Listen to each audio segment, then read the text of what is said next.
Perkenalkan, nama saya Lusti Ronata Masyaloho dari kelas 12 IPS Unggulan. Pada kesempatan hari ini, saya ingin membuat video mengenai respon dunia internasional terhadap kemerdekaan Indonesia.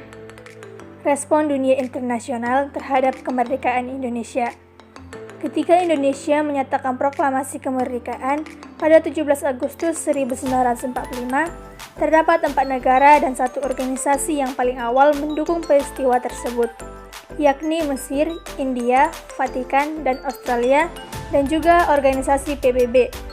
Lantas, apa latar belakang Mesir, India, Vatikan, dan Australia, dan organisasi PBB mendukung kemerdekaan tersebut? Saya akan membahas satu persatu. A. Mesir. Mesir mendukung kemerdekaan tersebut karena jalinan diplomasi yang dibuat antara pihak Indonesia dengan pihak Mesir. Oleh sebab itu, selain mendukung kemerdekaan tersebut, Mesir juga mengajak negara anggota Liga Arab untuk mendukung Indonesia. Ada beberapa peran Mesir terhadap Indonesia, yaitu yang pertama, negara pertama yang mengakui Indonesia. Yang kedua, Sekjen Departemen Luar Negeri Kamil Abdurrahim Bey menyampaikan dukungan kepada Indonesia secara de facto pada 22 Maret 1946.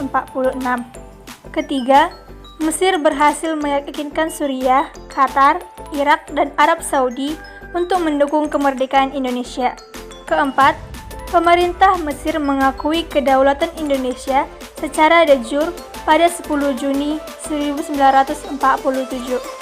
Selanjutnya, proses pemberian pengakuan kemerdekaan Mesir kepada Indonesia, yaitu organisasi Islam di Mesir, yakni Al-Ikhwan Al-Muslimun, yang merupakan organisasi Islam besar dan paling berpengaruh di Mesir, merespon positif kemerdekaan Indonesia melalui pemberitaan di seluruh media massa di Mesir. Tak lupa dari pihak pemerintah Mesir langsung merespon kemerdekaan Indonesia dengan mengumumkan mengakui Indonesia pada 22 Maret 1946. Tindakan langsung yang dilakukan Mesir pasca mengakui Indonesia, yakni dengan mengirimkan wakil diplomatnya ke Yogyakarta dan memberitahukan kepada semua anggota Liga Arab terkait kemerdekaan Indonesia. Mesir mengakui secara de facto melalui panitia pusat yang dipimpin Haji Agus Salim beserta delegasi lainnya, A.S. Baswedan, Emer Nazir, dan Profesor D.R. Rashidi yang langsung terbang ke Mesir semenjak Mesir telah lebih dahulu mengunjungi Indonesia pasca pengakuan pada 22 Maret 1946.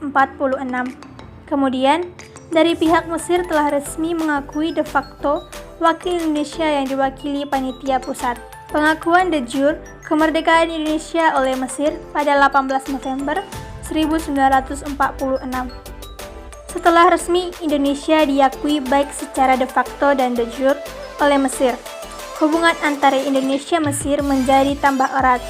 Hal ini ditandai dengan mengadakan perjanjian persahabatan, hubungan diplomatik dan perdagangan antara Indonesia-Mesir. Maka, pada 10 Juni 1947, ditandatanganilah perjanjian tersebut di Kementerian Luar Negeri Mesir, India.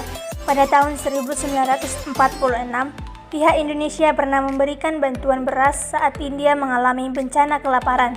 Oleh sebab itu, pada saat India merdeka tahun 1947, mereka menyatakan dukungan atas Indonesia. India menjadi salah satu negara di Asia yang terus gencar menyuarakan perjuangan kemerdekaan bangsa Indonesia. India memprakarsai diadakannya konferensi Inter-Asia atau konferensi New Delhi pada tanggal 20 sampai 25 Januari tahun 1949 dan yang memprakarsai adalah Pandit Jawaharlal Nehru. Hasil dari konferensi Inter-Asia ini disampaikan kepada Dewan Keamanan PBB atau DKPBB oleh Nehru. Kemudian, DKPBB mengeluarkan resolusi pada tanggal 28 Januari tahun 1949 sebagai tindak lanjut dari hasil konferensi New Delhi. Ada 3 pokok resolusi Dewan Keamanan PBB, yaitu 1. Segera melakukan gencatan senjata. 2. Pembebasan semua tawanan politik RI dan mengembalikan pemerintah RI ke Yogyakarta. 3. Mengadakan perundingan di bawah pengawasan UNCI atau pengganti KTN yang memiliki wewenang meliputi memperkasai perundingan dengan wakil-wakil daerah di Indonesia guna membentuk pemerintahan sementara selambat-lambatnya 15 Maret 1949. B. Menyelenggarakan pemilihan umum untuk memilih Majelis Konstituante sebelum terbentuknya RIS. C. Penyerahan kedaulatan terhadap RIS selambat-lambatnya pada tanggal 1 Juli 1949. C. Vatikan. Vatikan memberi respon yang sangat positif terhadap kemerdekaan Indonesia. Vatikan merupakan salah satu negara Eropa pertama yang mengakui kemerdekaan Indonesia, yang ditandai dengan pembukaan misi diplomatik Vatikan pada tahun 1947 di Jakarta pada tingkat apostolik Legate, yaitu misi diplomatik tanpa konsulat dan tanpa kewenangan mengeluarkan visa, namun kedudukannya setara dengan kedutaan besar.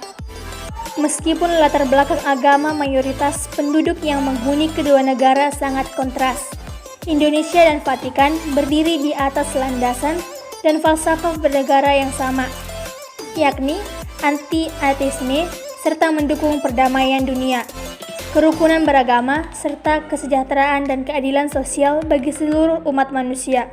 Vatikan juga mengakui kontribusi Indonesia dalam usahanya menciptakan perdamaian dunia melalui berbagai forum internasional. D. Australia. Australia merupakan negara keempat yang mengakui kemerdekaan Indonesia setelah Mesir, India, dan Vatikan. Bukti dukungan Australia pada Perjanjian Linggarjati bersama dengan India mengajukan resolusi pada tanggal 31 Juli tahun 1947 yang memaksa Belanda menghentikan segala bentuk serangan Belanda ke Indonesia. Hubungan itu terjadi karena perserikatan buruh dari kedua negara dan hubungan tersebut sangat erat. Oleh sebab itu, negara Australia menjadi wali tatkala perundingan pasca agresi militer Belanda atas Indonesia. Selanjutnya, ada 4 peran Australia terhadap Indonesia. Yang pertama, memfasilitasi, yaitu dikembalikannya 1.400 tawanan perang.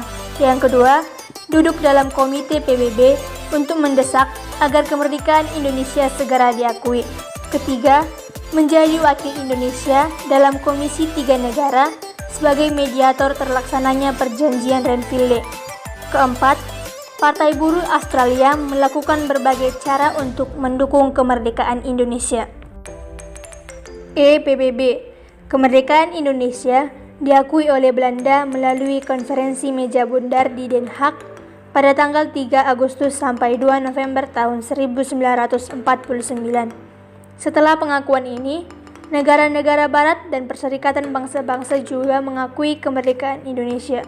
Pengakuan kedaulatan Indonesia oleh Perserikatan Bangsa-Bangsa melalui Resolusi Dewan Keamanan Perserikatan Bangsa-Bangsa nomor 86 yang diadopsi pada tanggal 26 September tahun 1950. Resolusi ini dibuat setelah PBB menemukan bahwa Republik Indonesia adalah negara yang mencintai perdamaian yang memenuhi persyaratan yang diatur dalam pasal 4 Piagam Perserikatan Bangsa-Bangsa.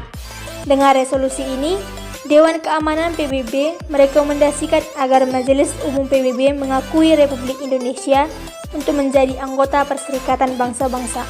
Selanjutnya, tindakan pengakuan PBB terhadap Indonesia yaitu yang pertama, pada tanggal 1 Agustus tahun 1947, PBB meminta kedua pihak melakukan gencatan senjata dan menyelesaikan perundingan. Kedua, pada tanggal 4 Agustus tahun 1947, PBB memberlakukan pemberhentian permusuhan oleh Komisi Konsuler.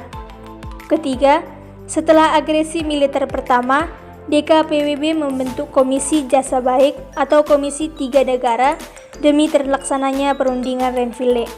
Keempat, setelah agresi militer kedua, DKPBB membentuk UNCI untuk menggantikan KTN yang dianggap gagal demi terlaksananya perundingan Royan-Royan. Kelima, pemerintahan RI mengutus Lambertus Nicodemus Palar sebagai wakil tetap RI pertama di PBB.